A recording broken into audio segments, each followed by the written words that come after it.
집이라는 감옥. 1970년대 초여름, 오송리 공단지대의 낡은 연립주택에서 9살 소녀는 창가에 앉아 어머니의 빨래 소리를 들었다. 물을 끓이는 소리, 비누 거품이 터지는 소리, 그리고 어머니의 작은 한숨소리까지. 아버지는 새벽 5시에 나가서 밤 8시가 넘어야 돌아오는 공장 일꾼이었다. 그의 목소리는 늘 거칠었고 집안의 모든 것이 그의 기분에 따라 요동쳤다. 소녀에게는 14살인 오빠가 있었다. 어릴 때만 해도 오빠는 그저 장난꾸러기였다.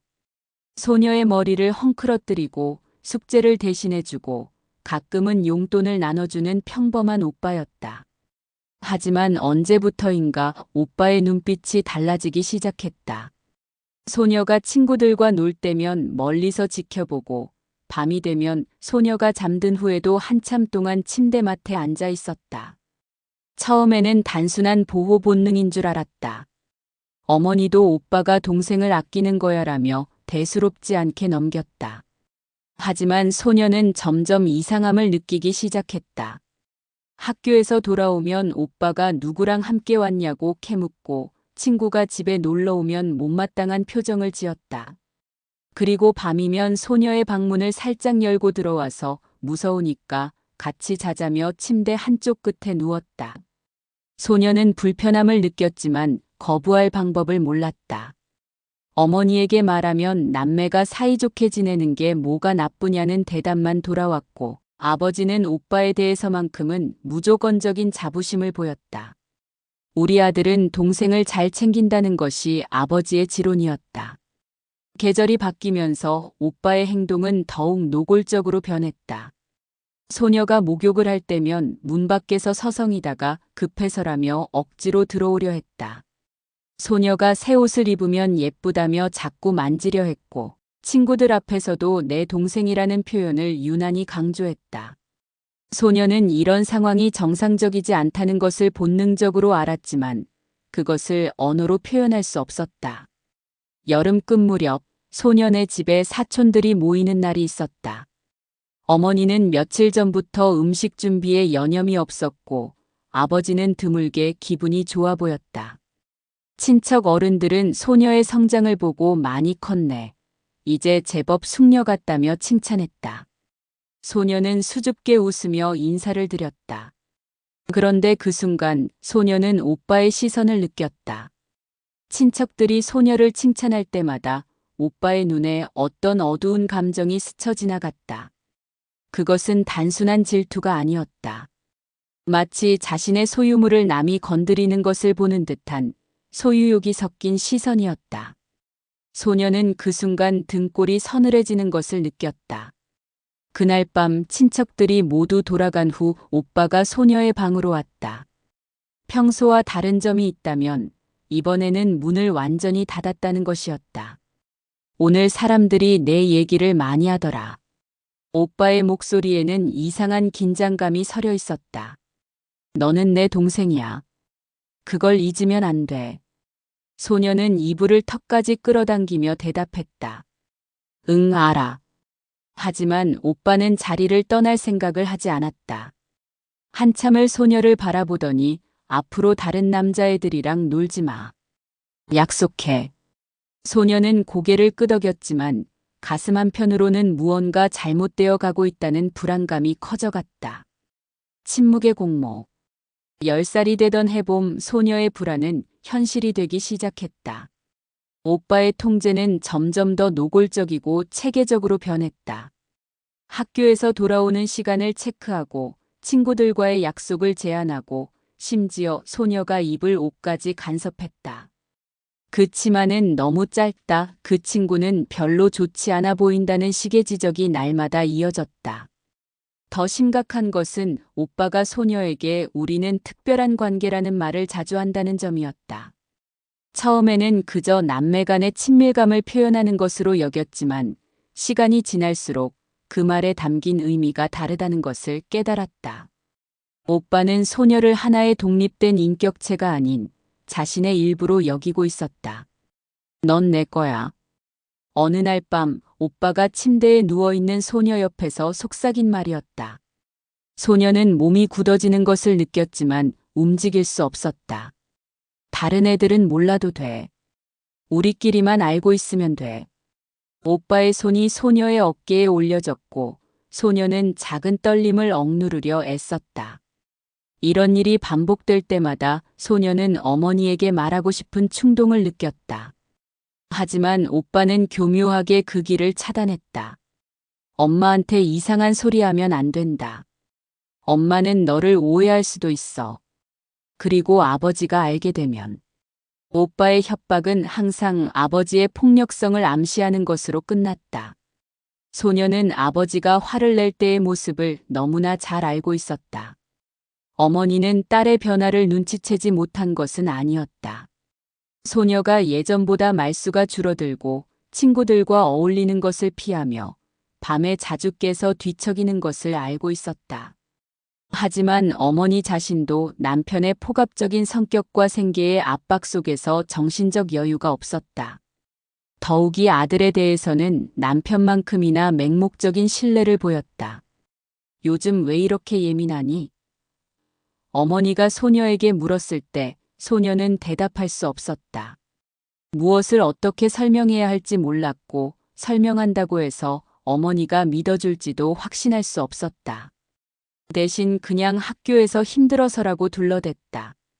마을의 분위기도 소녀에게 불리했다. 1970년대의 보수적인 사회에서 가족 내부의 문제는 외부에 알려져서는 안 되는 것이었다. 특히 성과 관련된 문제는 더욱 은밀하게 다뤄져야 했다. 소녀는 이런 사회적 압력을 어렴풋이 감지하고 있었고 그것이 자신을 더욱 고립시킨다는 것을 알았다. 11살이 되던 해 소녀는 정신적 생존 전략을 개발하기 시작했다. 오빠가 너무 가까이 다가올 때면 마음속으로 다른 곳으로 떠나는 방법을 익혔다. 자신의 몸과 정신을 분리시켜서 몸은 그 자리에 있지만 마음은 완전히 다른 곳에 있는 것처럼 느끼는 것이었다.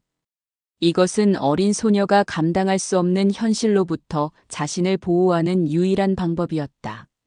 창밖을 바라보며 상상 속의 여행을 떠나거나 책 속의 주인공이 되어 모험을 하는 것이 소녀의 일상적인 도피처가 되었다. 하지만 이런 방법도 한계가 있었다. 현실은 계속해서 소녀를 압박해왔고 오빠의 행동은 점점 더 노골적이 되어갔다. 어느 날 밤 소녀는 더 이상 참을 수 없다는 생각이 들어 어머니의 방으로 갔다.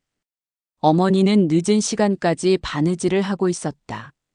엄마, 나는. 소녀가 말을 꺼내려는 순간 오빠가 나타났다. 동생이 악몽을 꾸나 봐. 내가 데려가 줄게. 오빠는 자연스럽게 소녀의 어깨에 손을 얹었고 소녀는 다시 침묵할 수밖에 없었다. 그렇게 소녀의 10살, 11살은 지나갔다. 침묵과 두려움 속에서 보낸 시간들이었다. 소녀는 점점 내향적이 되었고 학교에서도 혼자 있는 시간이 많아졌다. 친구들은 소녀의 변화를 이상하게 여겼지만 깊이 파고들지는 않았다. 12살이 되던 해 겨울 상황은 더욱 심각해졌다. 오빠는 이제 더 이상 밤에만 찾아오지 않았다. 부모가 없는 틈을 타서 혹은 부모가 있더라도 눈치채지 못하는 순간에 소녀에게 다가왔다. 우리만의 비밀이라는 말로 소녀의 입을 막으면서도 동시에 그것이 정상적인 남매 관계라고 주장했다. 소녀는 이제 확실히 알았다. 이것은 정상적이지 않다는 것을. 하지만 알고 있다는 것과 그것을 바꿀 수 있다는 것은 별개의 문제였다. 소녀는 여전히 어렸고 힘없었고 도움을 요청할 곳을 찾지 못했다. 무엇보다 자신이 경험하고 있는 일을 정확히 언어화할 수 없었다. 그해 크리스마스 이브, 온 가족이 작은 잔치를 벌였다. 어머니가 준비한 소박한 음식들과 아버지가 사온 작은 선물들로 집안은 그나마 화목한 분위기였다. 하지만 소녀에게는 그것마저 불안의 원인이었다. 오빠가 선물이라며 자신만의 방으로 데려갈까봐 두려웠다. 다행히 그날 밤은 무사히 지나갔지만 소녀는 알고 있었다. 이것은 끝이 아니라는 것을. 오빠의 행동은 갈수록 대담해지고 있었고 자신을 보호해줄 어른은 아무도 없었다. 소녀는 그날 밤 이불을 뒤집어 쓰고 조용히 울었다. 12살 소녀가 감당하기에는 너무나 무거운 현실이었다. 새해가 되면서 소녀는 13살이 되었다. 몸이 조금씩 변화하기 시작했고 그 변화는 오빠의 관심을 더욱 자극했다. 이제 오빠는 우리는 특별한 사이라는 말을 넘어서 더욱 직접적인 표현을 사용하기 시작했다. 너는 내 여자야라는 말을 서슴없이 했고 소녀가 반발하면 가족이니까 괜찮다며 자신의 행동을 정당화했다. 소녀는 이제 학교에 가는 것마저 두려워하기 시작했다. 집에 혼자 있으면 오빠가 더욱 노골적으로 다가올 것이 뻔했기 때문이다. 하지만 학교에 있는 동안에도 집으로 돌아가야 한다는 생각에 불안했다. 소녀의 하루는 온통 두려움과 불안으로 점철되어 있었다. 그해 여름 소녀는 처음으로 구체적인 저항을 시도했다. 오빠가 평소처럼 자신의 방으로 들어왔을 때 싫어, 나가라고 소리쳤다. 하지만 오빠는 웃으며 왜 그래? 우리 사이에 뭐가 부끄러워라고 말했다. 소녀가 계속 저항하자 오빠의 표정이 변했다. 너 요즘 이상한 생각하고 있구나. 아버지한테 내가 거짓말쟁이라고 말해야겠다. 이 협박은 효과적이었다. 소녀는 아버지의 폭력을 너무나 잘 알고 있었다. 아버지는 자신의 판단에 의구심을 제기하는 것을 절대 용납하지 않는 사람이었다. 만약 오빠가 자신에 대해 거짓 고발을 한다면 아버지는 의심의 여지 없이 아들의 편을 들 것이었다. 결국 소녀는 다시 침묵할 수밖에 없었다. 하지만 이번 저항을 통해 한 가지는 분명해졌다. 자신이 혼자서는 이 상황을 벗어날 수 없다는 것이었다. 도움이 필요했지만 그 도움을 어디서 구해야 할지 알 수 없었다. 뱃속의 비밀. 가을이 되면서 소녀는 몸의 변화를 더욱 뚜렷하게 느끼기 시작했다. 그리고 어느 날 끔찍한 사실을 깨달았다. 자신이 임신했을 가능성이 높다는 것이었다. 14살 소녀에게는 감당할 수 없는 현실이었다. 처음에는 부정하려 했다. 그럴 리 없다고, 다른 이유가 있을 거라고 스스로를 달랬다. 하지만 몸의 신호는 분명했고 시간이 지날수록 그 확신은 커져만 갔다. 소녀는 공포에 질려 며칠을 밤잠을 이루지 못했다. 어떻게 해야 할지 알 수 없었다. 부모에게 말한다면 무슨 일이 일어날까? 아버지는 분노할 것이고 어머니는 절망할 것이었다. 그리고 그 모든 비난은 결국 자신에게 돌아올 것이었다. 가해자인 오빠가 아니라 피해자인 자신이 수치의 대상이 될 것이었다. 소녀는 배를 감추기 위해 헐렁한 옷을 입기 시작했다. 허리끈으로 꽉 조여서 배가 나와 보이지 않도록 했다. 하지만 이런 방법으로는 오래 숨길 수 없다는 것을 알고 있었다. 시간이 지날수록 상황은 더욱 절망적으로 보였다. 겨울이 깊어지던 어느 날 소녀는 더 이상 혼자 견딜 수 없다는 생각이 들어 어머니에게 사실을 털어놓았다. 어머니는 처음에는 믿으려 하지 않았다. 그럴 리가 없어. 내가 잘못 생각한 거야라며 부정했다. 하지만 소녀가 구체적인 증상들을 설명하자 어머니의 얼굴이 하얗게 변했다. 누가 그랬니? 어머니의 목소리는 떨리고 있었다. 소녀는 한참을 망설이다가 작은 목소리로 대답했다. 오빠가. 어머니는 그 자리에 주저앉았다. 믿고 싶지 않은 현실이었지만 딸의 표정에서 거짓을 찾을 수 없었다. 그날부터 어머니와 소녀는 이 비밀을 공유하기 시작했다. 어머니는 가능한 한 소녀를 보살피려 했다. 영양가 있는 음식을 챙기고 무거운 일을 시키지 않았다. 하지만 근본적인 해결책을 찾지는 못했다.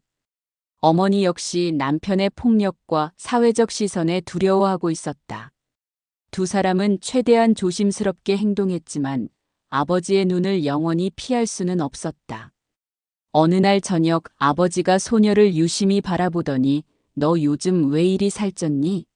라고 물었다. 소녀는 그냥 많이 먹어서라고 둘러댔지만 아버지의 의심은 커져만 갔다. 결정적인 순간은 몇 주 후에 찾아왔다. 아버지가 예고 없이 일찍 집에 돌아온 날이었다. 소녀는 마침 허리끈을 푼 상태로 어머니와 함께 있었고 아버지는 단번에 상황을 파악했다. 집안에는 무서운 정적이 흘렀다. 이게 뭐냐?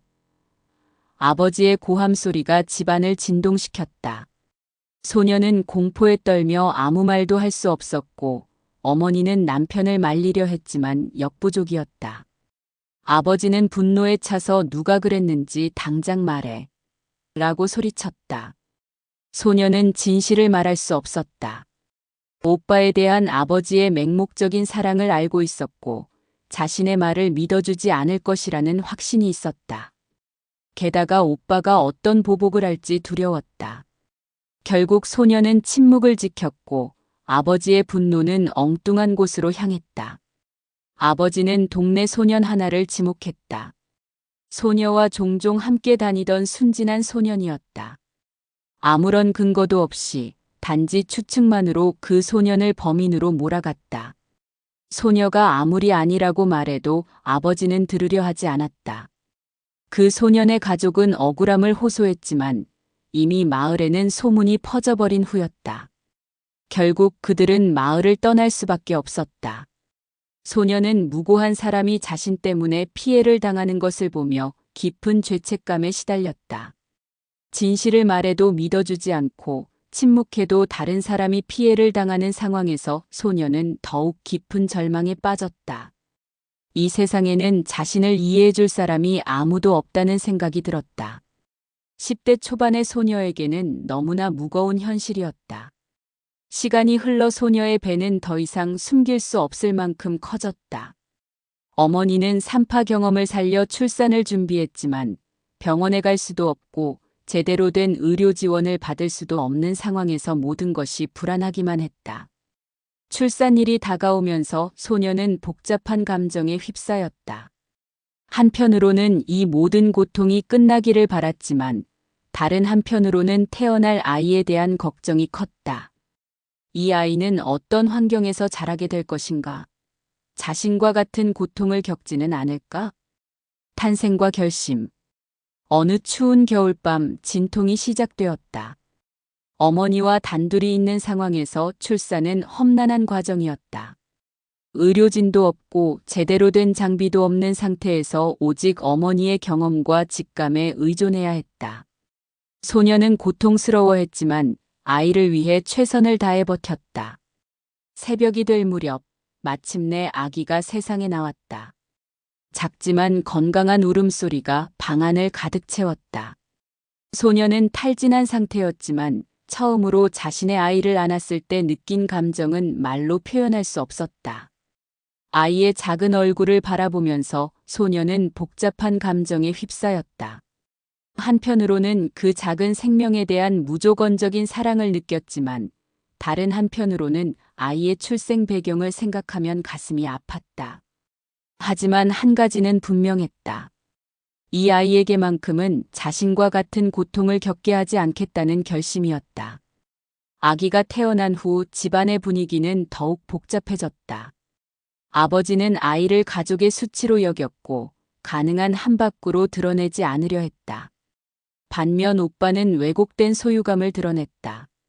내 피를 이어받은 아이라는 식의 발언을 서슴없이 했고 소녀는 그런 말을 들을 때마다 온몸이 굳어지는 것을 느꼈다.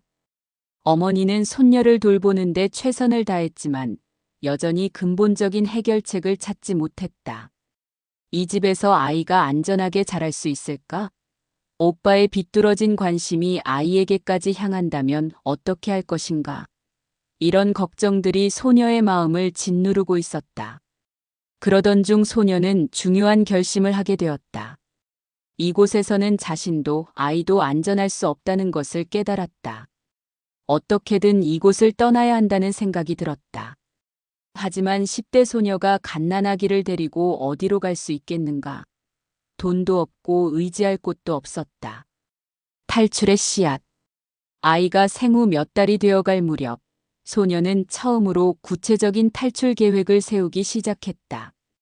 밤에 아이가 잠든 후 소녀는 작은 종이에 필요한 것들을 적어보았다. 기차표나 버스표값, 며칠간 버틸 수 있는 돈, 아기용품들. 하지만 현실은 냉혹했다. 소녀에게는 용돈조차 제대로 주어지지 않았고 집안의 돈은 모두 아버지가 관리했다.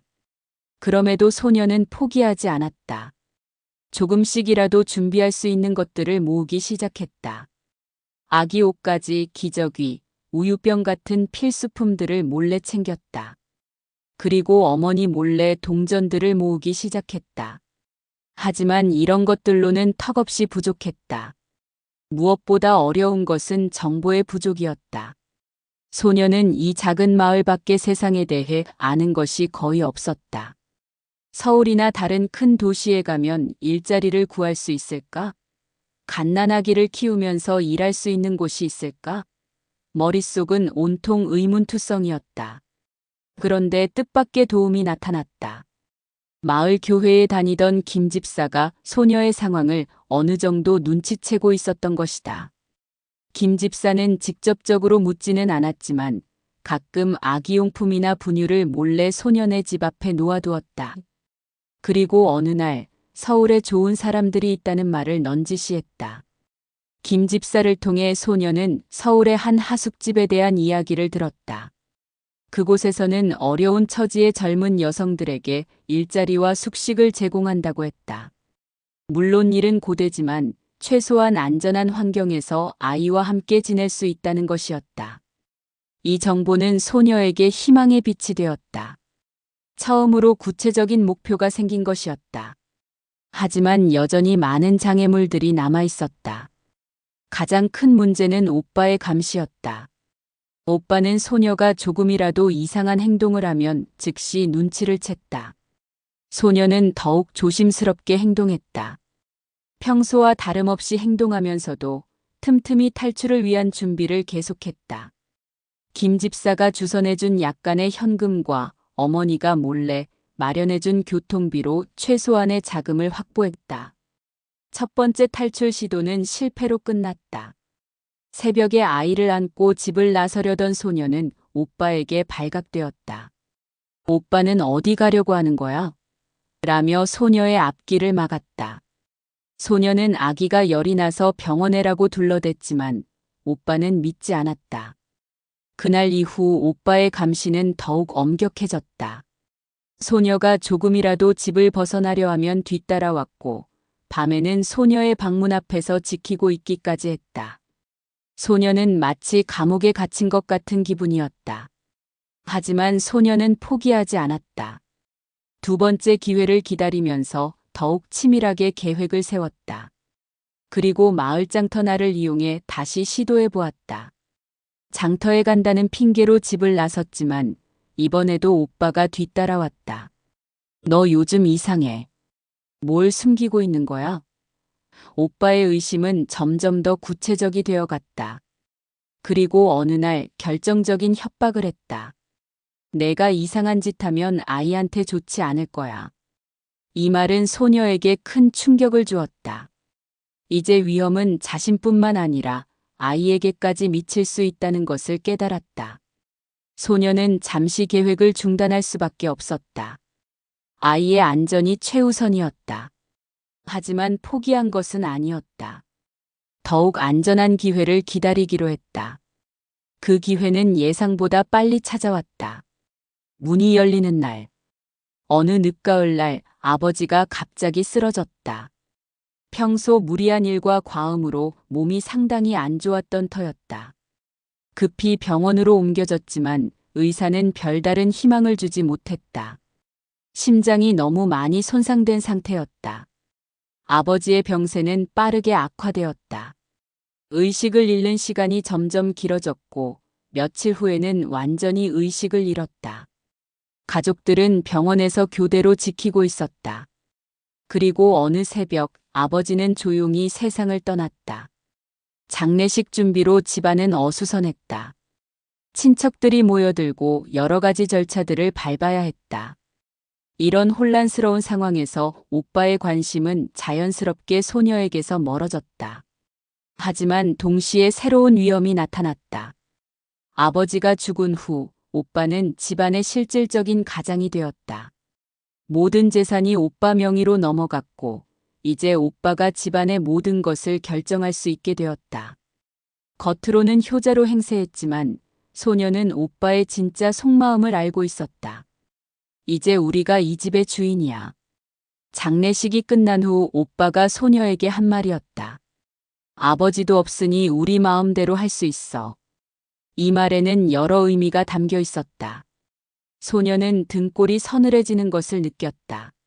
하지만 이런 상황 속에서도 희망은 있었다.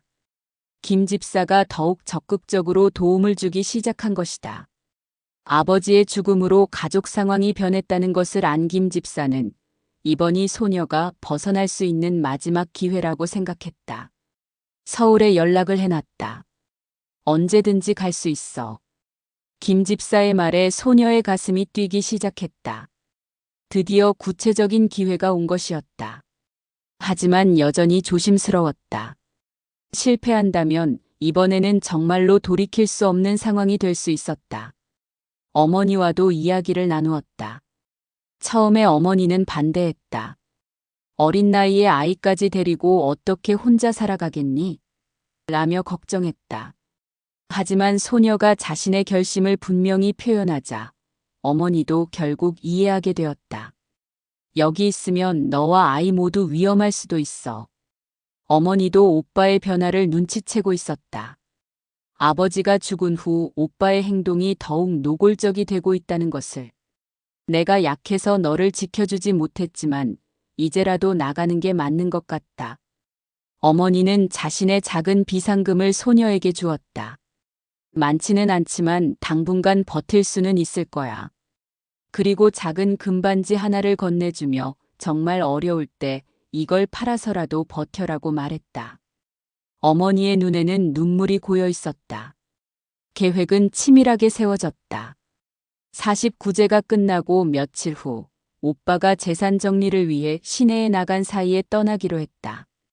김 집사가 새벽 첫 버스 시간에 맞춰 교통편을 준비해 주기로 했다. 새벽 4시 버스. 드디어 그날이 왔다.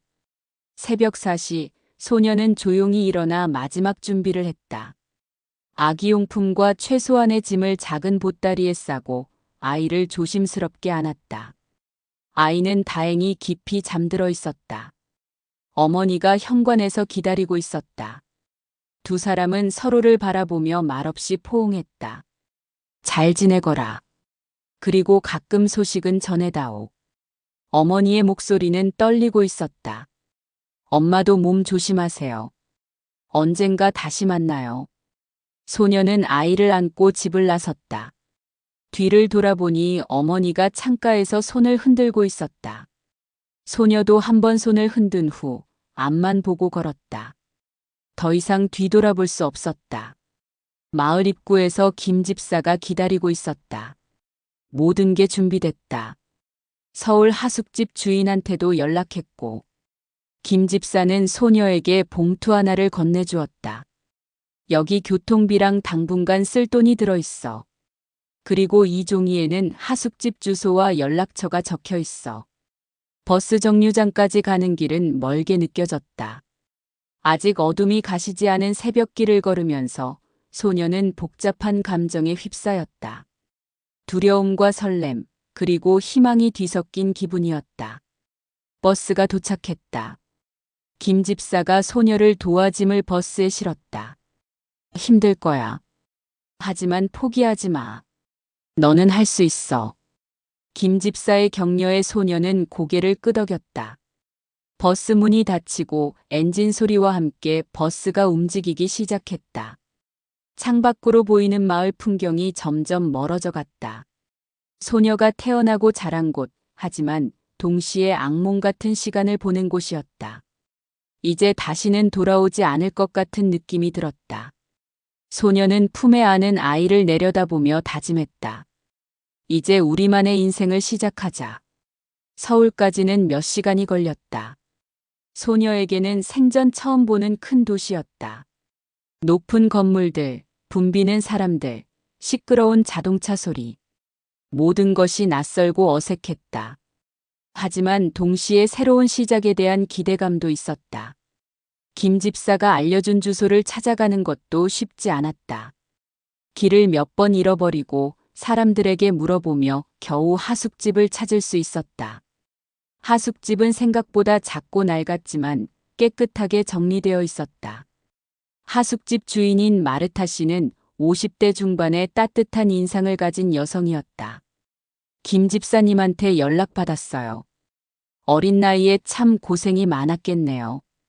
마르타 씨는 소녀와 아이를 따뜻하게 맞아주었다.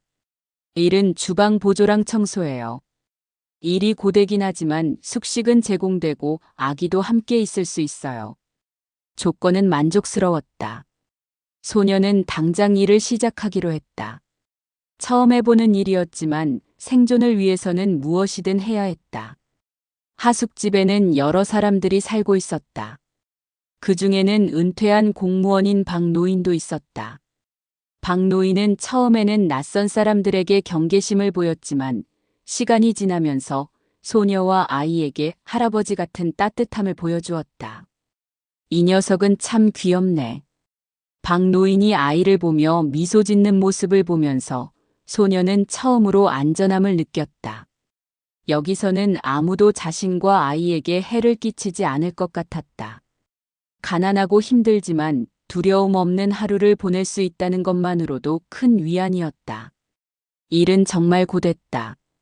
새벽부터 밤늦게까지 주방일과 청소를 해야 했고 그 사이사이에 아이를 돌봐야 했다. 하지만 소녀는 불평하지 않았다. 이 모든 고단함이 자유의 대가라고 생각했다. 무엇보다 아이가 안전한 환경에서 자랄 수 있다는 것이 가장 중요했다.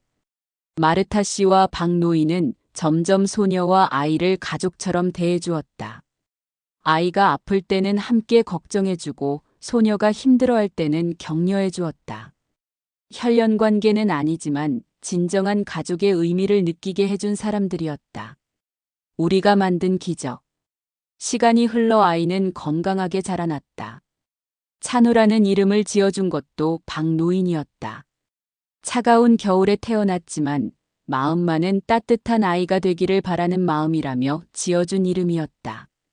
소녀는 그 이름이 마음에 들었다. 찬우는 똑똑하고 다정한 아이로 자랐다. 박노인을 할아버지라고 부르며 따랐고 마르타 씨에게는 할머니 같은 애정을 받았다. 소녀는 이런 모습을 보면서 자신이 내린 선택이 옳았다는 확신을 가지게 되었다. 몇 년이 지나면서 소녀도 점점 성숙해졌다. 어린 나이에 겪은 고통스러운 경험들은 그녀를 강하게 만들었다. 이제는 단순히 생존하는 것을 넘어서 더 나은 삶을 꿈꿀 수 있게 되었다. 야간 중학교에 진학해서 공부를 계속했고 더 좋은 일자리를 찾기 위해 노력했다. 찬우가 초등학교에 입학할 무렵 소녀는 작은 식당의 주방장 보조로 일하게 되었다. 월급도 조금 더 좋아졌고 아이 교육에도 더 신경 쓸 수 있게 되었다. 찬우는 공부를 잘했고 친구들과도 잘 어울렸다. 하지만 가끔씩 소녀는 과거의 상처가 되살아나는 것을 느꼈다. 특히 찬우가 자신의 아버지에 대해 물어볼 때가 가장 어려웠다. 아빠는 어디 있어요? 라는 순진한 질문에 소녀는 매번 가슴이 아팠다. 아빠는 하늘나라에 가셨어. 소녀는 이렇게 대답하기로 했다. 진실을 말하기에는 찬우가 너무 어렸고 그 진실이 아이에게 상처가 될 수도 있다고 생각했다. 언젠가 때가 되면 혹은 영원히 말하지 않을 수도 있었다. 그것은 소녀가 평생 지고 가야 할 무게였다. 찬우는 중학교, 고등학교를 거쳐 전문대학에 진학했다. 공부를 열심히 해서 장학금도 받았고 아르바이트를 하면서 어머니를 도왔다. 소녀는 아들의 성장을 보면서 자신의 선택이 옳았다는 것을 매번 확인할 수 있었다. 대학을 졸업한 찬우는 좋은 회사에 취직했다. 성실하고 책임감 있는 직장인이 되었고 연애도 하게 되었다. 소녀는 아들이 정상적인 삶을 살아가는 모습을 보면서 깊은 만족감을 느꼈다. 찬우가 결혼을 하고 손자를 낳았을 때 소녀는 진정한 행복을 느꼈다. 어려웠던 과거를 생각하면 기적 같은 일이었다. 그 모든 고통과 시련이 이 순간을 위한 것이었다는 생각이 들었다. 박노인은 90세가 넘어서까지 건강하게 지내다가 어느 겨울날 조용히 세상을 떠났다. 임종 직전에 그는 소녀를 불러 유언을 남겼다. 당신 모자는 내게 진짜 가족이었어요. 이 작은 집 당신들이 가지세요. 박노인의 유언에 따라 소녀와 찬우는 그 작은 집의 주인이 되었다. 혈연 관계가 아님에도 불구하고 진정한 가족의 정을 나눈 관계였다. 소녀는 박노인의 은혜를 평생 잊지 않을 것이었다.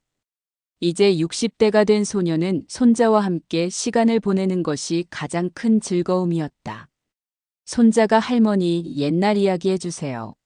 라고 조르면 소녀는 항상 다른 이야기들을 들려주었다. 공주와 왕자 이야기, 착한 동물들 이야기, 꿈과 희망에 관한 이야기들. 진짜 자신의 이야기는 결코 하지 않았다. 그 무거운 진실은 소녀 혼자 짊어지고 가는 것이 맞다고 생각했다. 대신 손자에게는 사랑과 희망만을 전해주고 싶었다. 어느 가을 저녁 노을이 지는 골목길에서 손자가 뛰어오며 소리쳤다.